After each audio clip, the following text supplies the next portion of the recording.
سلامونه او نیکې هیلې ټول افغانستان ته، ټول افغان ملت ته مبارکي ویم.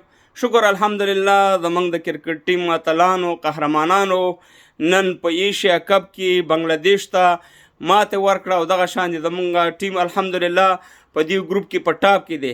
نو ټولو افغانانو ته مبارکي وایم. ما مخکې لایف کړی، په یو لایف کې ما ویلي، زما په دې پیج کې لاندې شته، ما ویلي چې موږ سره 3 ایټم بمه دي، یو راشد خان ایټم بم، یو مجیب ایټم بم او بل نبی ایټم بم. نبی خو نن نه چلیدو، خو دا 2 ایټم بمه راشد خان او دغه وچلیدو مجیب الحمدلله ډیر ښه بالینګ یې وکړو.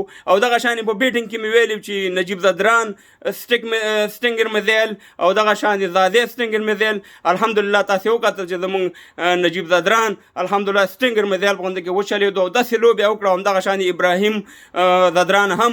نو الله تعالی دې ټول افغانان خوشحاله آباد لري. بیا درته مبارکي وایم افغانانو ورونو. دا په اول ځل دی چې د افغانستان کرکټ ټیم الحمدلله دې دغه ته رسیږي چې په ټاپ کې راځي، په دې ټول ګروپ کې، په دې د 15 شپږ ټیمونه چې دي په دې ټولو کې اول نمبر کې دی فی الحال. نو بس د بریا په نور په هیله باندې انشاءالله امید شته دی چې دا کپ افغانستان ته راوړو. نو دا به بیا د بیله خوشحالي وي افغانانو ورونو چې دغه کپ موږ وګټلو او د ایشیا کپ هم افغانستان ته راوړو. دا به یو بیله د خوشحالۍ ورځ وي. موږ په خپل کرکټ ټیم په اتلانو باندې یقین دی او انشاءالله همیشه به تشویقو.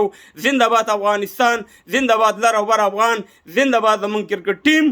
او انشاءالله د آینده د بارے په هیله او دعا به ورته کوو. ړم راته خو کړه، ړم راته خو کړه، ژوندي دي وایي د کرکټ ټیم.